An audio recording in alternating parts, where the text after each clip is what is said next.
Usa ka pagtuo, usa ka tingog, usa ka katawhan.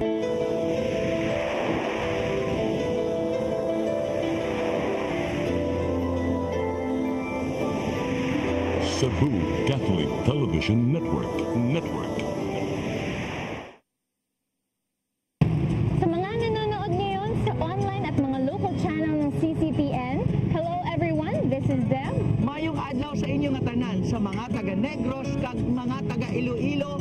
This is Jire and you are watching New Start Ozone Med Health and Wellness Talk Season 2. Ito ang programa kung saan magko-collaborate ang ating mga Ozone Med doctors from Cebu, Davao at Bacolod para ibahagi ang kanilang kaalamang medikal about health and wellness sa tulong ng ozone therapy. I believe with all my heart that the Lord is allowing us to understand that He's the one who are extending this life, and we have to take care of our body. Yes. Matag episode among ipaambit ninyo ang mga healing testimony sa among mga pasyente sa Ozone Med Luzon, Visayas ug Mindanao. Ang mga pasyente nga kanhi nawad-an na og mga paglaom. Unang pumasok sa isip ko na mamamatay po ako. Pag sinabi po kasing cancer, wala nang pag-asa. Every day, pag-gising mo, iniisip ko kung ilang taon na lang yung itatagal ko, yung ganun. Pero nasaksihan nila ang nihimong milagro sa atong Ginoo sa ilang mga pamilya ug sa ilang kinabuhi. Talagang dito kami nakaranas na kami bumusog, nakakain, nakatulog. Sa tulong na rin ng Diyos. Learn from our Ozone Med doctors and be blessed by the testimonies of our overcomers. Salamat sa kabutihan ni Lord at sa Ozone Med na naging instrumento niya para kami mga cancer patient na magkaroon ng pag-asa na mabuhay at madugtungan man ang aming buhay. Kini ang programa alang sa may sakit, walay sakit o dili ganahan magkasakit. This is your path to a new start.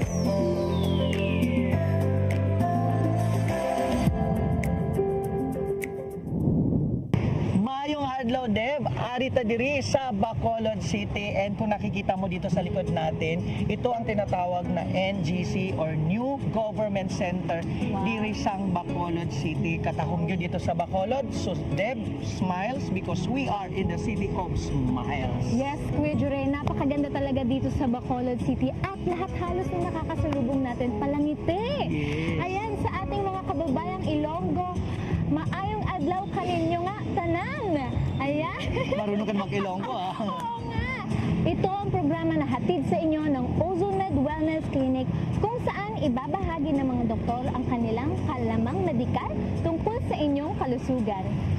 You know, Kuya Jure, here in Ozone Med Wellness Clinic, we are in the mission of educating our patients, not just about health and wellness, but also about other modalities of treatment na para din sa kanilang sakit na cancer. Tama ka dyan, Deb. At diyan po ang advocacy ng Ozone Med Wellness Clinic. Sa aming mga kababayan na nanonood sa amin ngayon, dyan sa Visayas or sa Mindanao, kung saan man kayo, ito ang programa kung saan among ihatag ninyo, among i-share ninyo ang mga pagtulunan o ang mga kaalam mahitungod sa inyong mga ipangbati nga sakit. Labi na karon no, nga wala na pili ang sakit, bata ka man or may edad ka na, natay daghang nagibati ang sakit. Mao nga kamo padayon nga pagtutok ani nga episode para kami makahatag kami kaninyo og mga impormasyon. Sa programang ito, sasagutin ng mga doctors natin from Ozone Med Bacolod, Ozone Med Cebu, and Ozone Med Davao ang inyong mga frequently asked questions tungkol sa inyong health concerns.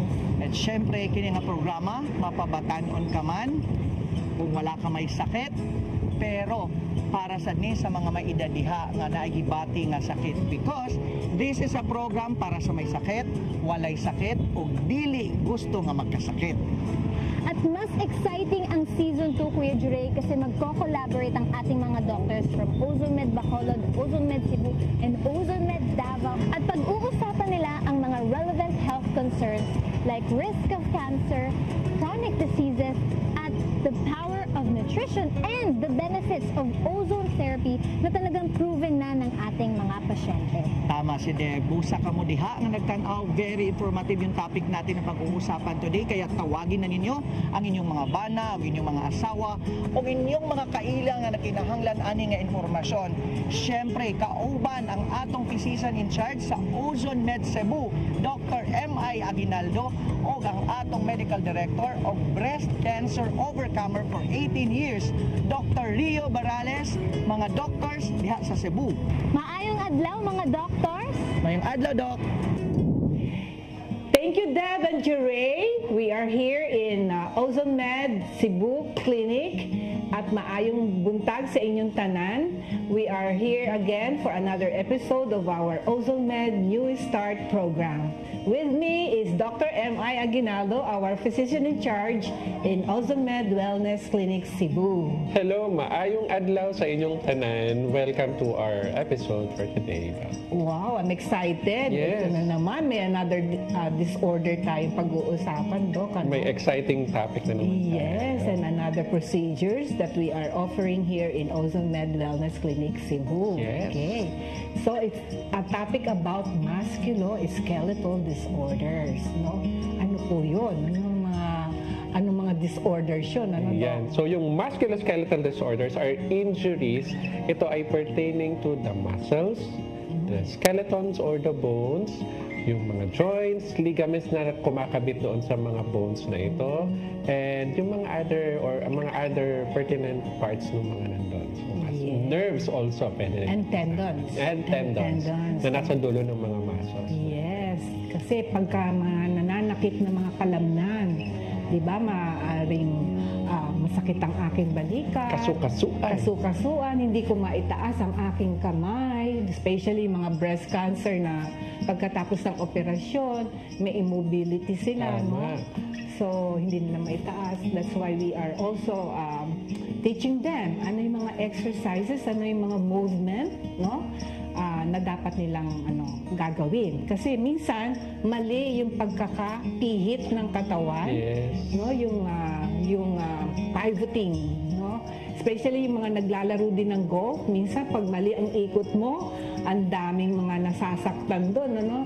Nagkakaroon ng problem sa twisting of the body, and then yung kanilang mga tuhod, yung kanilang ankle na So the elbows, meron tinatawag sa tennis, tennis and golfer's elbow, yung mga tendons natin na mamagana. Nagkakaroon ng tendonitis. Okay, so pag-usapan natin maigi yun. Ano pa yung mga disorder under that is mga rheumatoid arthritis. Yes. Dok, ano po ba yung rheumatoid arthritis? In a basic term, para malaman ng mga viewers natin. That causes also inflammation, longer inflammation of the yung mga mga joint areas, especially mga joint areas natin. Pag there are constant inflammation, talagang painful yun. Yes, so kasi some patients na talagang hindi na sila makalakad dahil may mga severe inflammation in that area. So meron kasing iba't ibang arthritis, hindi ibig sabihin usually kasi, Doc, ang pag-arthritis, rheuma agad yun sinasabi. May rheuma ako, arthritis. Ano na agad yun, general term na nila. But meron iba kasi yung osteoarthritis sa rheumatoid arthritis. So ang rheumatoid arthritis, ito yung kapag may mga diagnostic criteria na tinatawag. Kailangan ma-meet mo yung criteria na yon para mo masabi na meron kang rheuma. Una, kunwari, meron kang morning stiffness. Sa umaga, sumasakit or parang naninigas. May mga certain number of joints din na kailangan ma-meet para masabi mong merong rheuma. If I'm not sure, 10 out of ilang numbers yun. So, maraming mga numbers or number of joints na kailangan naninigas yung mga... May stiffness, may spasm. Tama. Ang osteoarthritis naman, ito naman ay naninigas, sumasakit ang mga joints kapag patapos na yung araw. Kanina ang rheuma sa umaga. Ang osteoarthritis naman kapag patapos na yung araw. Kasi ang rheuma, it is more of yung mga immune, autoimmune, autodestructions. Ang osteoarthritis, ito naman yung wear and tear. Dahil laging ginagamit na nagagamit ng nagagamit, nasisira ng nasisira. Kaya at the end of the day, sila namamaga. Kaya yun magkaiba. In addition to that, Yeah. it's also the gravity effect, no? Especially those who are prolonged sitting. Tama. Prolonged sitting, no? Kaya talagang ina-advise natin every 2 hours you get up in your seat, move and drink your water. Tama Kasi po. pagka kulang din tayo sa tubig, Doc? Ay nako, nagkakaroon tayo ng dehydration and further inflammation. Yes Okay? po. So, yung mga ayaw at tamad maglakad, ayaw at lagi na lang nakaupo, mga sedentary ang tinatawag natin. Yan. Ayan, you are prone to have this kind of disorders. At saka yung mga madadala sa computer, ano yan, carpal tunnel, yan na, ang dami na no? Madalas na walang pahinga, tak. Wala man lang exercise, you do the exercise like that, no? You have to move. You have to flex your mga joints ninyo para hindi nagiging matigas yan, hindi nagiging spastic. Tama po. Yung carpal tunnel syndrome naman, Doktora, if I elaborate it, yung carpal tunnel, yung meron ditong parang sheet or covering dito sa may palad natin na namamaga. Yes. Ito ay dahil lagi tayong naggumagamit ng maling position tapos lagi tayong nagtatype. Usually nakikita natin ito sa workplace na nagki-keyboard lagi or mga naglalaro. Namamaga ito kaya sumasakit. Naiipit yung ugat na nagsusupply sa kamay natin. Kaya parang merong ibang feeling, tingling, pain, may mga ganon. So dahil sa pamamaga, naiipit yung nerve na yan. So that's carpal tunnel. Papasok naman tayo doon sa compression effect, minsan pagka nagkakaroon tayo ng herniated disc, especially doon sa back part mo. Kasi nga, sobrang upo ka na at yung gravity at masyado ka ng overweight or obese, talagang nagko-compress tuloy ngayon yung yung bone mo. Kaya kailangan matulungan din yun na maluwagan. Yung ibig sabihin natin may mga approaches tayo like we are doing here, like we also have the autoimmune autohemotherapy approach and the prolozone approach of releasing all of those spastic effects, those inflammation, reducing the inflammation and even reducing the pain of the patient. Dadagdagan pa natin yung mga yung mga sa musculoskeletal.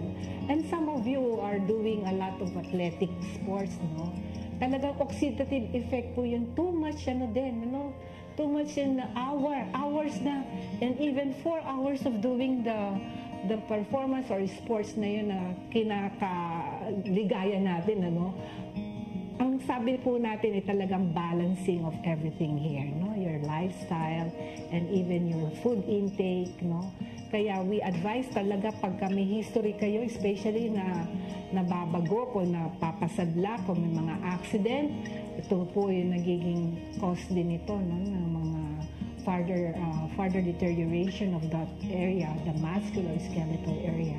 Kaya huwag niyo pong sasabihin lang, ano lang yan, simple accident. No, you have to check it yourself, so that later on, mapiprevent natin yung further deterioration, And sometimes, like in the car accident, sometimes, I have experienced also the car accident din, nagkaroon kami ng head-on collision. Nasira yung harapan ng kotse na sinasakyan ko. Talagang may ganun ka, may jerk ka. So nagkaroon ako ng konting lang doon, mild pain. And then true enough, nagkaroon din ako ng method of prevention ng yung further fracture. Kaya nilagyan ako ng collar support. And then the prolozone is also applied to me. Kaya kailangan kitang-kita ko kaagad yung recovery ko, fast recovery, because the oxygen molecule again is introduced to me instantly. And it gives me an instant effect.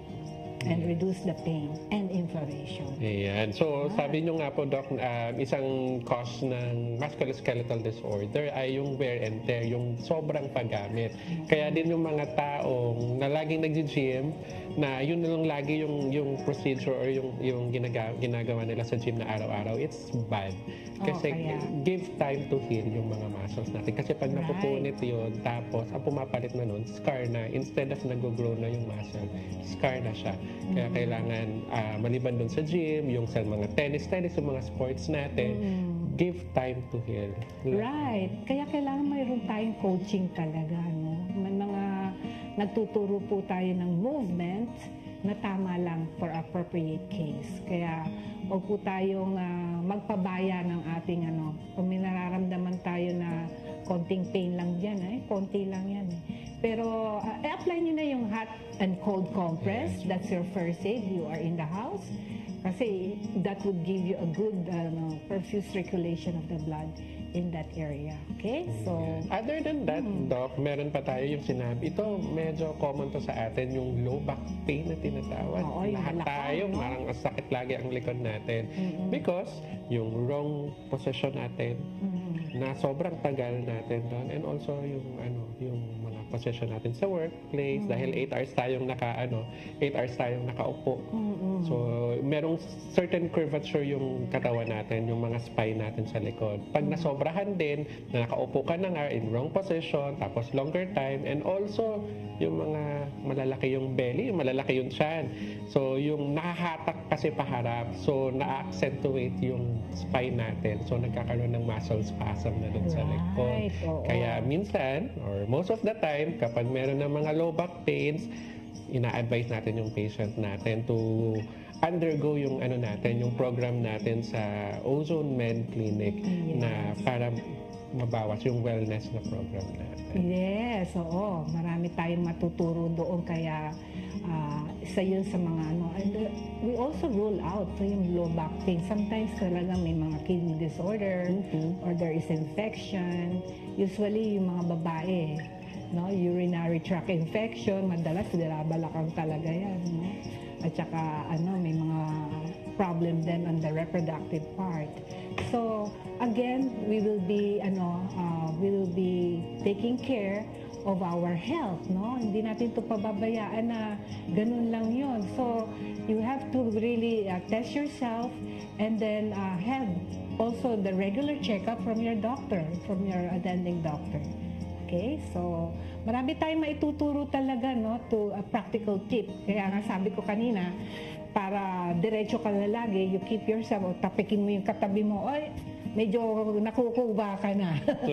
Let's walk, let's talk, let's get up from our seat and have the exercise and the stretching. So, you do that, coaching also. Marami naman po tayong mga positioning, especially yung mga madalas na nasa upuan, talagang makikita mo yan, namamagana yung paa dahil nga yung gravity of the fluid bumababa na lang sa paa nila. Kaya we keep on moving, every 2 hours. That's an advice, every 2 hours, get up from your seat, do the stretching, and drink your water. So that's good, para malubricate natin yung ating mga joints, our bones, and even our cartilages, and our muscles, and everything in the cells of our body. Yes, diba? Doc. So, ang ina-advise rin natin, kapag merong mga injuries na yan, like yung rest, yung ice, yung compression, and also yung elevation of the leg kapag medyo namamalas. And also, tinutulungan din natin sila when it comes to their work. Kunwari, masyadong pag masakit yung likod, tapos matagal silang nakaupo, minsan nagpapa-advise tayo na maglagay ng patungan sa sa paa natin para mag-straighten up yung natin, yung likod natin, yung muscles natin, para hindi siya masyadong sumakit. Kapag masyado naman tayong nakatayo ng matagal, kunwari nagtututbrush tayo, maglalagay din pa rin tayo ng isang patungan sa paa para mag-straighten yung back natin. Kapag magbubuhat tayo, hindi pwedeng kahit anong position natin sa pagbuhat kasi masisira yung likod. Kailangan talagang uupo tayo saka natin bubuhatin. May bending. Yes. Saka pag naglalaba, nakatayo na lang kaysa yung nakaupo. Masakit yun sa likod. Oo, especially yung mga may mga lumbar area talaga. And then also practical tip, kasi ako scoliotic ako, Doc. Scoliotic. So my curvature of my spinal cord is a little bit mild scoliotic ako. It's because of my history of taking the bag only in one position. Yes. Kaya nga, kailangan balance, no? Yung carrying your bag. And it's very helpful for me, backpack. Yes. Backpack, only 1 kilogram. Yung kaya mo. Yung kaya mo lang, huwag mabigat. Kasi hatake naman yung ato mo. Hatake naman yung inyong shoulder. So for those of you who have mild scoliosis, of course, nakikita naman po yan pagka in-assess po yung inyong curvature of your spinal cord. Ito yung mga practical tips. No? May nabibili din na parang naka-halter, naka-brace. Parang bra lang din siya na naka-brace pero figure of 8 na. Kaya at the same time, naka-support din siya sa abdomen. Tama. And then you wear it on the daytime. And then sa gabi, para maluwag yung circulation, tanggalin mo lang para maiwasan po yung talagang spastic effect to the muscle back. Yes po. Tama po si Doktora na kailangan agapan pa rin natin yung scoliosis. Kasi yung scoliosis, pag hindi mo pinrevent yan, magpo-progress at magpo-progress siya. Kaya nga talagang nagbibigay or nagre-request ng x-ray to measure yung angulo, yung Cobb's na angle na tinatawag, to measure yung gano'n kalala yung angulo. Kasi, mind you, maririn yung mga sinasabi nila na pag scoliosis, yung side lang yung Ang problem with scoliosis ay umiikot din yung mga buto. Kunwari, ito yung isang buto, and ito yung isang buto, tapos nasa gitna niya yung disc. Hindi lang siya pa-side, umiikot din siya on-side. So, delikado, lalo na sa chest area, kapag umikot siya, maiikot naman din yung mga structures sa chest, the heart and the lungs. Kaya, delikado ang scoliosis na pag hindi natin inagapan. Correct. Talagang masakit yun. No? Medyo, ako, I really wanted to, when I sit up, I always chest out like that, stomach in, and then breathe deep, inhale and exhale every now and then. So, yun ang advice natin. How do we know? No? What are the diagnostic tests that we are requesting for this? Maliban po sa a proper consultation to really know yung pertinent history, yung ano ba talaga yung totoong dahilan. Kasi through that, makikita na talaga natin, meron na talagang light doon sa diagnosis natin kung ano talaga ang nangyari. A previous accident, ano yung sports niya, ano yung work niya, paano siya kumilos sa bahay. So makikita na natin yon. Second, yung physical examination, yung tinitingnan natin yung mga special tests. So, sa physical therapy, maraming special tests na tinitingnan. Like the position, makita natin kung saan sasakit, saan mamamaga, saan mampapap, maririnig. And then yung pag hinihikap-hikap or hinahawakan natin yung mga area, saan may tenderness, doon natin makikita yung mga injuries na yon. Third, yung mga kung problem ay bone, yung like fractures, ganun, x-ray, an MRI, pwede po yan. Caution lang natin bibigay sa mga pasyente, especially yung mga pasyente natin na na-diagnose ng cancer. No? We're not advising for you to have the massage, lalo na yung tinatapakan sa likod, no? O pinapaputok yung mga buto. No? It's very dangerous and really causes a lot of injury to your bone. Kaya caution lang po tayo. Maganda lang yung mga haplos, reflexology, o konting pressure lang po, but not too much, not too deep. Okay, so may mga ganong muscle pain, but we are offering here in Ozone Med another therapy for you. Kaya punta lang po din kayo. We will be back. More of this topic. Stay tuned. Thank you, Doc Rio and Doc MI. Babalikan natin sila in a while. Ngayon, Kuya Juray, kwentong Ozone Med muna tayo. Ikaw ang nag-interview ng mga pasyente natin about their healing testimonies. Anong pakiramdam na every time na nag-share sila sa iyo ng testimony nila? Usa ka dakong blessing sa atin sa Ozone Med Wellness Clinic na naging saksi kami sa mga ginawang himala ng Panginoon sa kinabuhi sa among mga pasyente. Pero dili lang sa ilang kinabuhi, pati na pod ang mga nausab sa ilang mga pamilya. Yes, agree ako dyan, Kuya Juray, dahil ang dami na natin narinig ng mga healing testimonies from our overcomers na naging inspirasyon sa karamihan sa ating mga bagong pasyente. Yes, Deb, tinuod yun no, nga naging inspirasyon sila sa atong mga bagong pasyente. Ug usa na ani ang atong pasyente nga gikan sa Ozone Med Bacoor City. Kay ba mo nga usa ni sa ka senior citizen. Ug syempre no, pag senior citizen ka mahadlok na ka kung unsa man gyud akong tambal na imnon, unsa man gyud nga doktor, asa mo kumupadong. Pero wa gyud din taon siya gifail sa Ginoo, wa siya psikiatra, ihatagan siya sa Ginoo og guidance ug gidala siya dinhi sa among clinic. Ug karon andam na siya nga mopaambit sa iyang testimony ug karon ani ana ang atong testimony nga gikan sa Bacoor City. Panoorin natin ang kwento ni Marisa Baloloy. Ako po si Marisa Baloloy, taga-Tansa, Cavite. I was diagnosed invasive ductal carcinoma of the breast, stage 3B. Nung time na yon, nagpa-check up ako dahil sa OB-GYN ko dahil may nakapa akong mass may right side ng breast ko. Nung na-confirm ng OB ko na it's a mass na medyo may kalakihan, she immediately referred to our surgeons sa Adventist. Medyo may takot kaya lang inaccept ko. Sabi ko, Lord, if this is your plan, I will accept the challenge, sabi ko. Kasi before I left the office of my OB-GYN, yung medical clinic niya, nag-pray kami. Sabi niya, etong decision ko, so you have to proceed dun sa surgeon. Kaya sabi ko, Doc, sige, okay na. Sabi niya, okay, kung gano'n ang ano mo, we will set the lab, magpa-laboratory ka, and then afterwards, isa-set natin ang operation. And then the doctor told me na, okay, set ka sa operation na May 17. Pumasok ako ng operating room ng 9. Sabi ko, Lord, bahala ka na. I submit everything to you. Nung time na nasa recovery ako, 4 a.m., na-transfer ako sa kwarto ko. Nagising ako, kasama ko yung kapatid ko, kasama ko. Andun sila, yung iba umuwi. Yung mother ko na 84 years old, naka-online. Gustong makita ang kalagayan ko.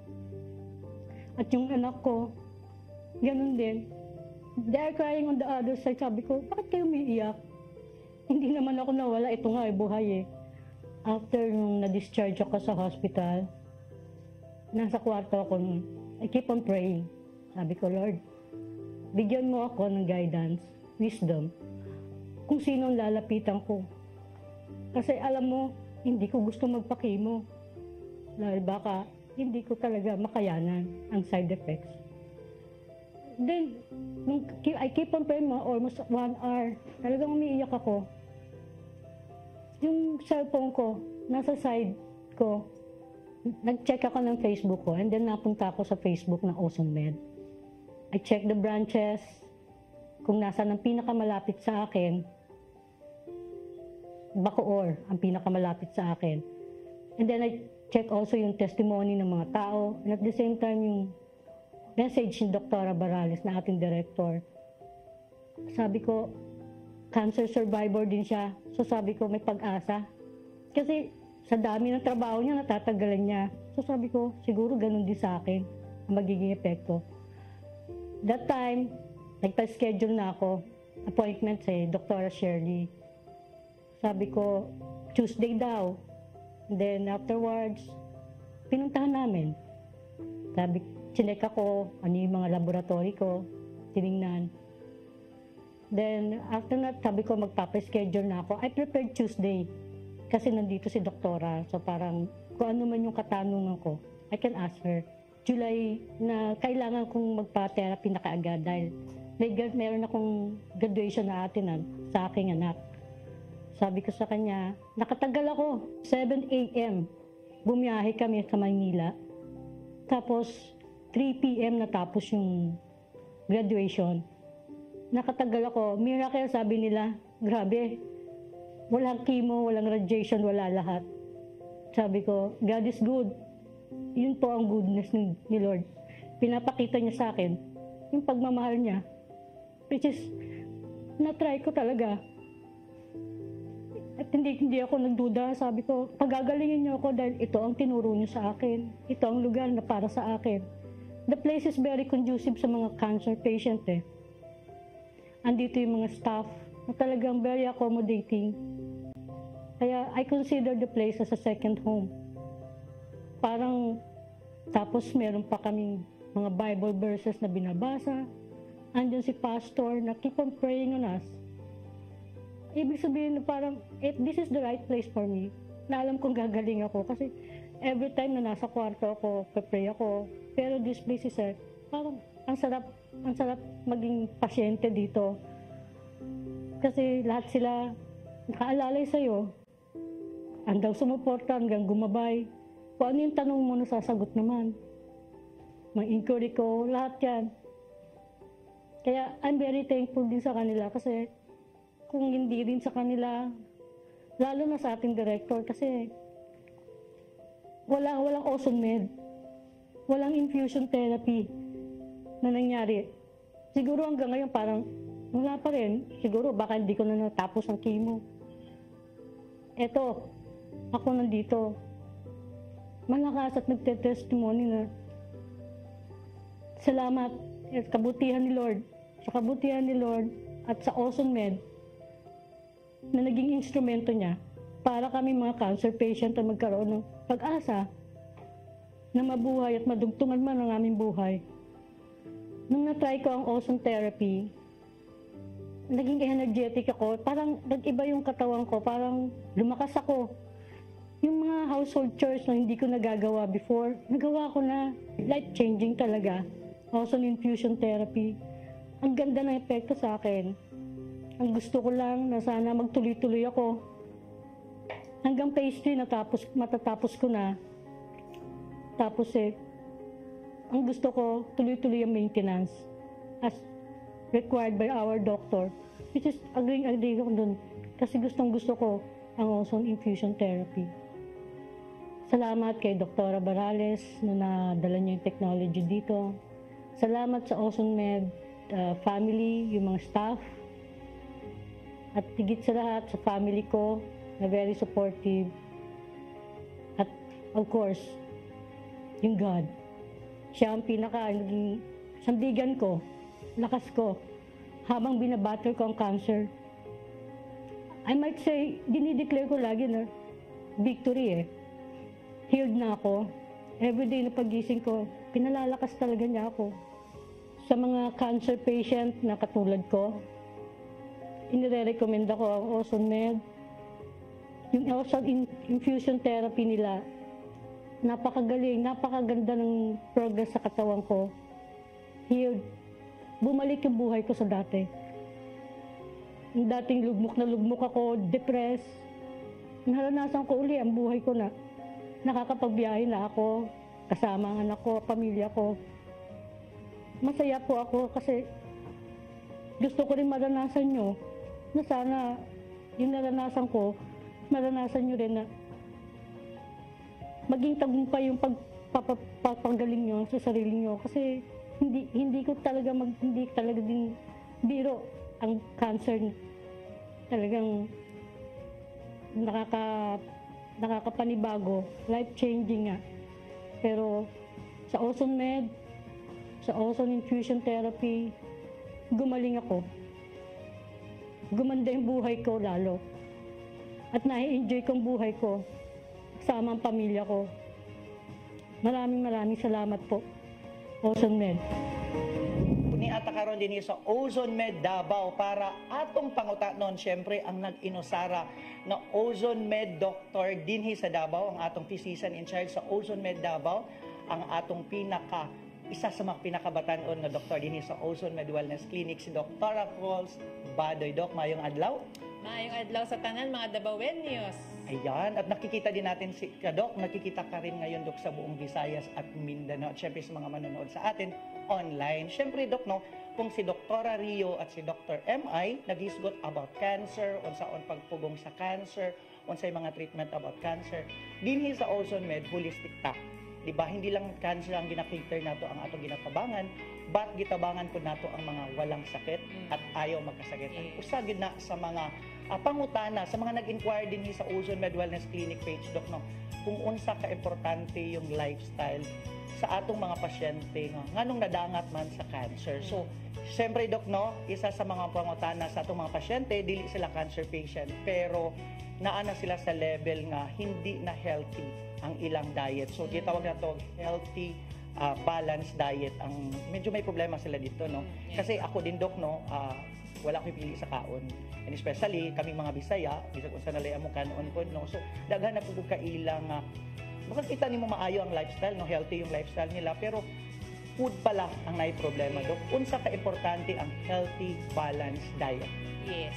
So sa lahat po ng hindi mi alam, no, kung unsa man yung healthy balanced diet, ang healthy balanced diet po is rich in vegetables and fruits. Okay, daghan jud ang imong makaon dapat na mga alugbati, malunggay, ganyan, no, lahat ng dahon-dahon o fruits. Ang sa Davao naman daghan atong mga fruits, no? Ang pomelo, ang mangosteen, etc.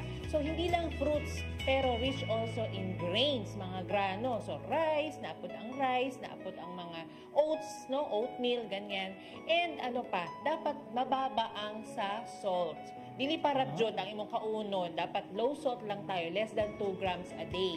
And low din ang refined sugars. So ang mga tamis, ang mga cake, ang mga leche plan, hinahinayin lang nato. Ako, Dok, pangutana, no, ang sabi dinamos.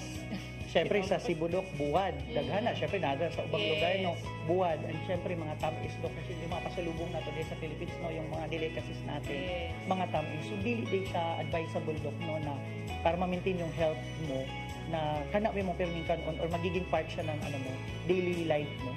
Actually, ang principles kasi is always moderation. So, moderation lang. So, for example, nakakaon na mo ng bulad sa imong breakfast. E di syempre, hindi mo naman i-lunch na yan sa i-dinner. Merienda pa? Oo, merienda pa. Baka naman magbulad ka 3 times a day. So, ang maganda, moderation lang. So, hinay-hinay lang, dili parat ang tanan, no? So, para okay lang imong health. Yun, Dok, may isa pa tayong concern din nato, no, ng atong mga viewers na nag-sign out, Dok. Para nila yung mga buffet, ano na siya, no? Eat all you can, marami na siya. So, abi na mo, Dok, na sige, kaon na kong daghan ron, magsangyup lang kong daghan ron, mag-itulyukan ko daghan ron, tapos bawi ko na ako uma. Sakto ba yun, Dok? Kasi actually, you are overusing everything, no? So, ang gawain kasi dito sa Davao, usually, magbo-buffet tayo, and then, mag-fasting pagkaugma. So, kanaman ang ginabuhat sa tanan. Pero hindi siya healthy, kasi nasa-shock yung system natin. So, Doc, how about this poor eating habit, Doc? Ano yung ma-explain mo about poor eating habit? Yung habit, minsan kasi tayo, Doc, puro na rin po tayo fasting. Di ba yung na-misinform yung atong mga viewers, Doc, na abila fasting or diet, yun na yun, diet. Pero hindi sila informed, hindi sila guided kung ano yung diet. Alam mo, isang poor eating habits na common sa Pilipino, yun yung hindi kumakain ng breakfast. Sasabihin nila, ay magbabrunch na lang ako. Guilty ako dyan. O, diba? Ay, guilty, sorry. Yung mga sabi nila, ay mga 9 o'clock or 10 a.m. na kumusugod sa akong breakfast or sa first meal. And then, bawi na lang ko pag mga snacks sa hapon or sa gabi. And even iba, nag-snacks sa gabi. Yun ang problem. So actually, ang pinaka-best is you have 3 meals a day. 3 full meals. Para wala ka ng mga in-betweens or snacks. Yan. 3 healthy full meals. Yes. Kasi yung iba, healthy, full, pero fullest, Doc. Umaapaw. Umaapaw. Ang tawag doon, binge eating na. Oo, para nanonood ng Korean novela, Doc. Actually, Doc, sinasabayan natin minsan, no, habang nanonood ng mga Korean novela, nagbe-binge watching ka, pero di po ni mong kaon. Masarap kasi yung crunchy, di ba? O pero napadaghan man, Doc. Especially mga parat, sobrang mani na puro maalat. So, di kayo, di siya advisable para sa mga, especially sa mga young people na rin, no. Abi manggod nato, Doc, na nato mga kabataan, no, na bata pa bitaw ko. Kung man yung mentality, no, kaon na ko ng kaon, pero bata pa man ko, mabawian na, matiguan ko. Ay, na problema meron kami pasyente, even 15 years old, chronic kidney disease na. Bakit? Puro instant. Marami ngayon obese. We call it now obesity pandemic. So, ay instant, Doc. So, di ay siya advisable. Kasi tayo, no, simulan ng pandemic, even before pandemic, no, na instant coffee, instant noodles, instant na lahat, no, even mga fast foods, no. So, di pala siya advisable. Kaya nangyari po sa atin, instant sakit. Marami na rin instant cancer ngayon, instant na mga chronic diseases. At the young age. At the young age. Okay. Dok, ito pa, isa sa mga ginadiscuss ng atong mga pasyente, no, yung sedentary lifestyle. Ano sa man siya, Doc? Can you explain para masabtan na to? Yes. Ang sedentary lifestyle po, ibig ko sabihin, you are mostly sitting the whole day. Meaning po, you are sitting more than 6 hours a day out sa mga tao dyan. So, opisina, Doc. Oo. Sabihin nila, nagkatrabaho naman ako 8 to 5. Anong gagawin ko? Pwede ka naman mag-stretching, pwede kang mag-CR dyan, pwede kang mag-break muna. So, just to break the sedentary lifestyle. Did you know ba, mga kapamilya, mga kadabawenyo, na ang sedentary lifestyle is the biggest problem in the 21st century? Yes, totoo yan. Sa tinuod lang. Nagsugod ko naglabi na, Dok, no, after nung pandemic time, no, nawala ng malaagan, wala kay activities na pwede nung mahimo, no. Pero yung talent, may effect pala yun. Kasi syempre, like ako, I work like 12 hours, minsan 15 hours a day, nasa bahay lang, o lang cellphone, nagka-type. Hindi din sila maayo doon. Yeah, so that, I think this is the high time na we can be aware of the sedentary pandemic also. Ayan. Yes. I-connect na to, Doc. Siyempre, no, nakaka sa balay, no, tapos siyempre, overtime ka.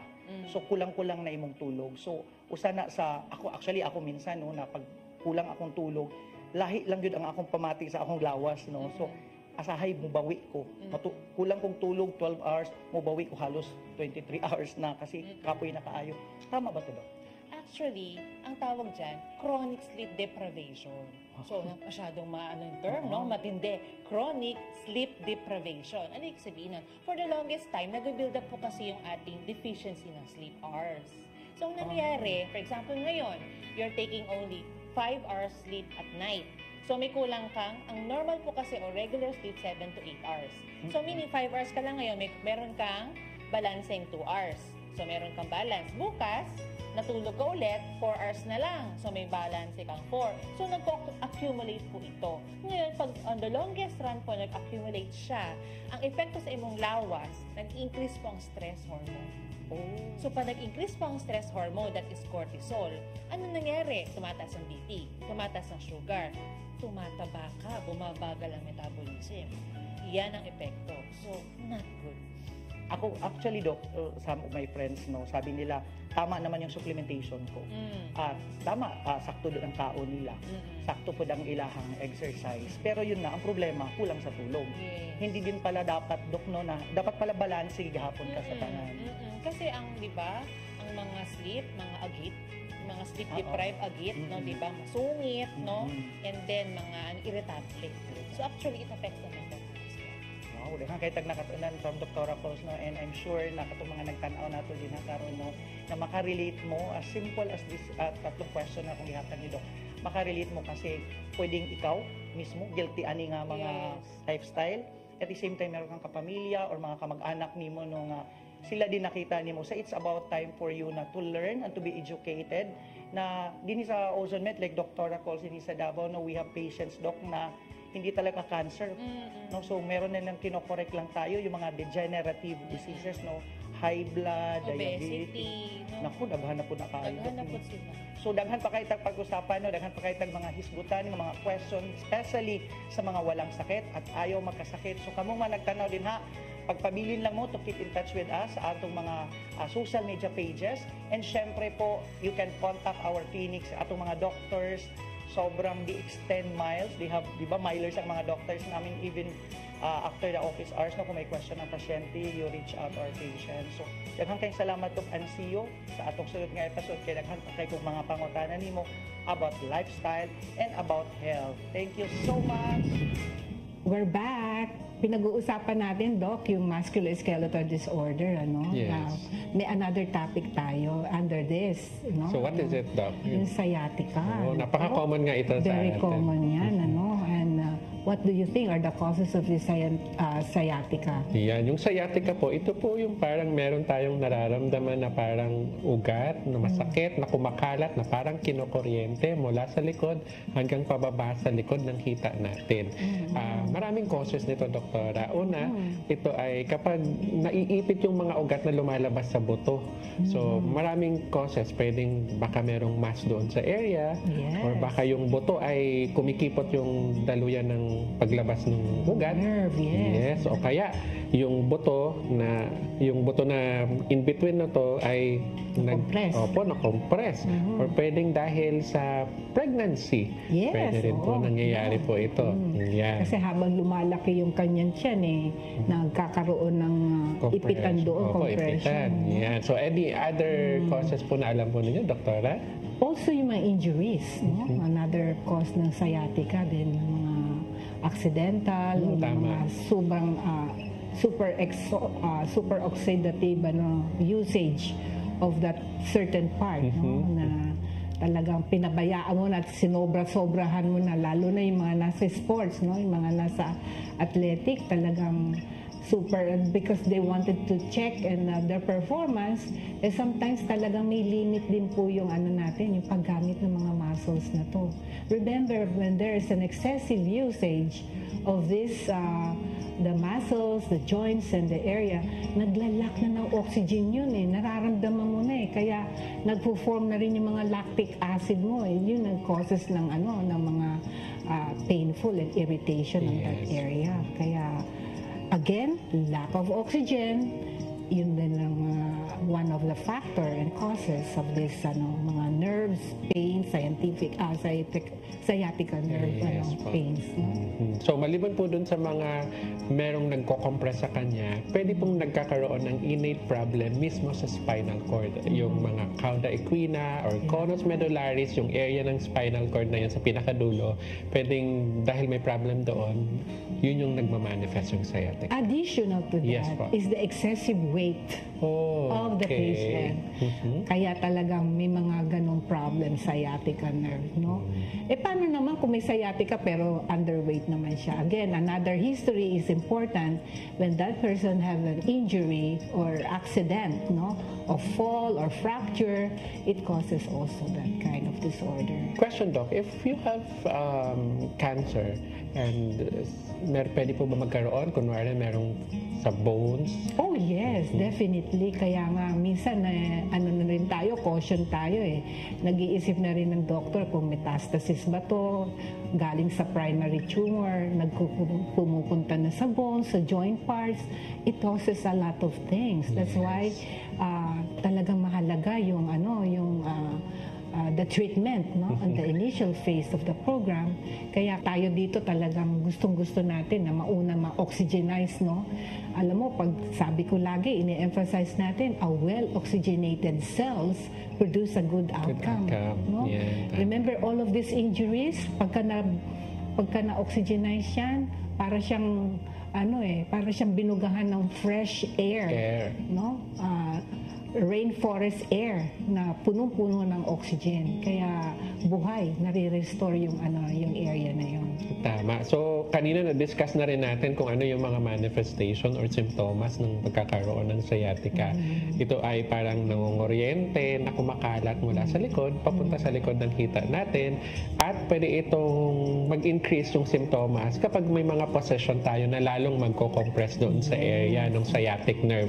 Ang sciatic nerve, ito yung pinakamalaking nerve na galing sa spinal cord natin na magsusupply sa likod ng ating mga hita at sa likod ng mga lower extremities natin. Oo. At yung pag pinabayaan natin yan, ayan na. Kikita mo na yung mga the pros and cons. Hindi ka na makalakad, bedridden ka na tuloy, right? Masakit. Sa likod. Hindi ka na makatayo, hindi ka rin makaupo, masakit sa'yo nakatayo, masakit sa'yo We don't want you to be in that kind of situation. Kaya talaga po, you really have to check yourself and see your doctor, and we are really inviting you to come over so that we could assess you well, and give you some advices for you to prevent the further deterioration of that area. And Doc, how do you diagnose? Paano mo naman malalaman na talagang ito ay sciatica or merong sciatic nerve impingement or damage dun sa area? Of course, may mga diagnostic test tayo, yung mga MRIs, madalas nakikita natin minsan sa ultrasound din, the imaging of that certain part, and how is the extent of that nerve or vessels that being pressured or compressed. Kaya mahalaga yun, Okay, so kailangan talaga thorough din ng assessment natin. Yes, tama. Tama si Doktora. We really need to have a comprehensive history taking para malaman natin anong dahilan. Baka may previous fracture or may activity siya na before nangyari yon. And also, yung physical exam. Baka pwede natin makita through pag na-stretch lalo yung nerve, yung position ng limbs natin, mas lalong sumakit. Pwede yun. Or nag-stretch natin yung back, may sumakit na parte, tapos nag-manifest dun sa likod ng hita natin, then that's sciatica.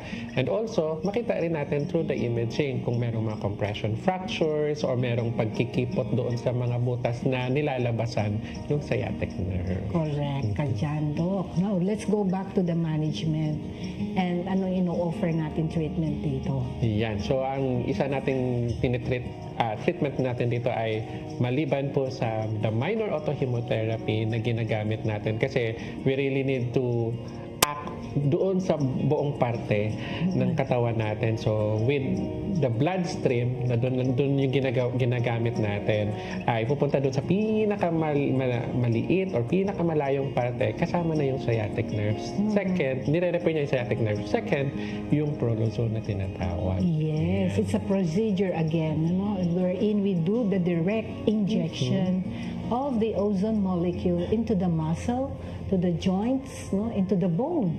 Actually, in between especially dun sa mga herniated discs, it's a very specialized procedure wherein we do introduce the medical ozone gas, together with the prolozone solution.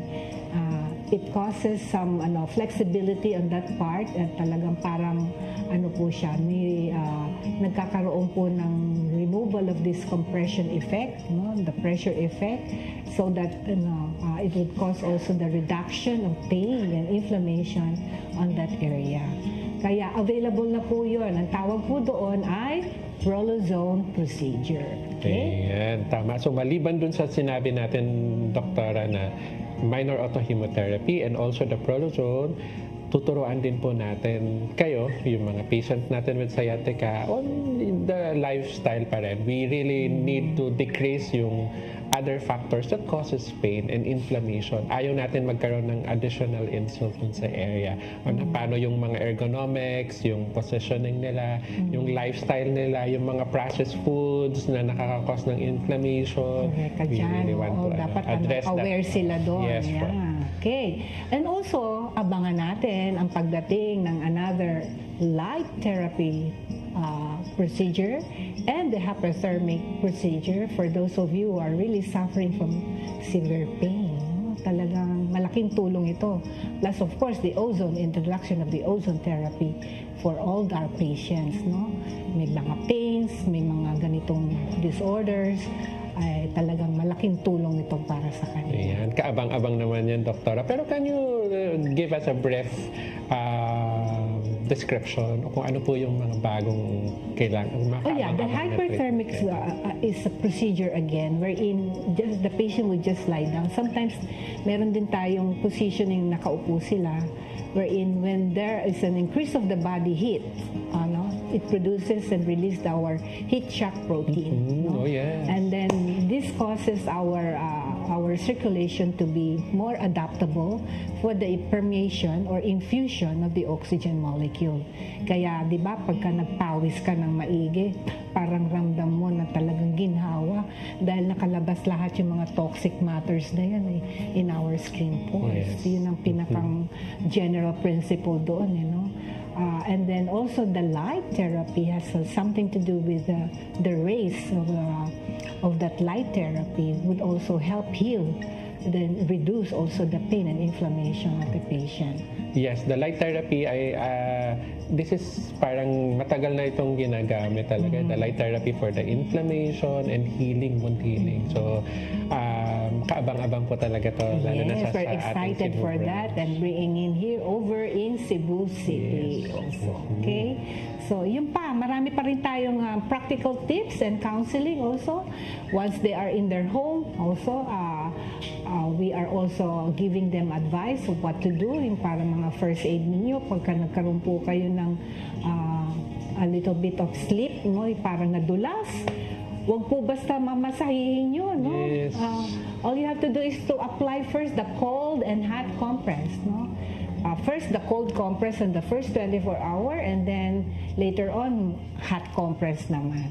Okay, so marami pa po, at saka yung mga yung mga sinasabi nga natin na aware sila kung anong kakainin at ano yung avoid nila. Yes. Kasi it has something to do also with the thing that they are taking into their body, into their system. So, meron pa po tayong isang condition na itatopic natin kasi common din po ito, yung frozen shoulder na tinatawag. So, marami rin yan. Masakit, hindi na nila ma-raise yung hands nila because parang yung mga tendons nila, yung mga ligaments nila, for unknown reason ay nagko-contract na. Minsan, ito ay nangyayari kapag meron silang stroke, Doc. Yes. Afterwards, parang hindi na nila magalaw. Nag-contract na. Or previous history of an injury. Pero the most common cause nito, unknown. Walang may alam. Bigla lang talaga siyang magkakaroon ng frozen shoulder. Kaya hindi nila maangat, Doc.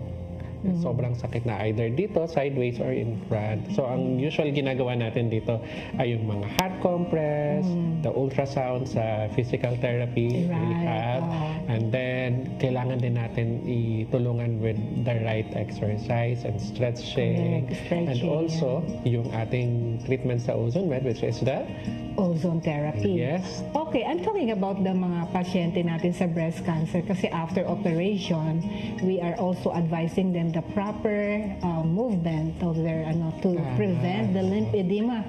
Kasi minsan talagang contracted yung super malaki, extensive yung yung operation nila.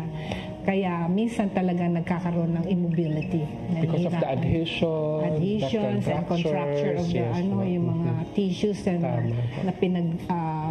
repair doon after operation. So the autohemotherapy procedure is I would say in total, in all of the conditions that we can provide, malaking tulong para sa mga pasyente na nagkaroon ng ganitong complication after the surgery.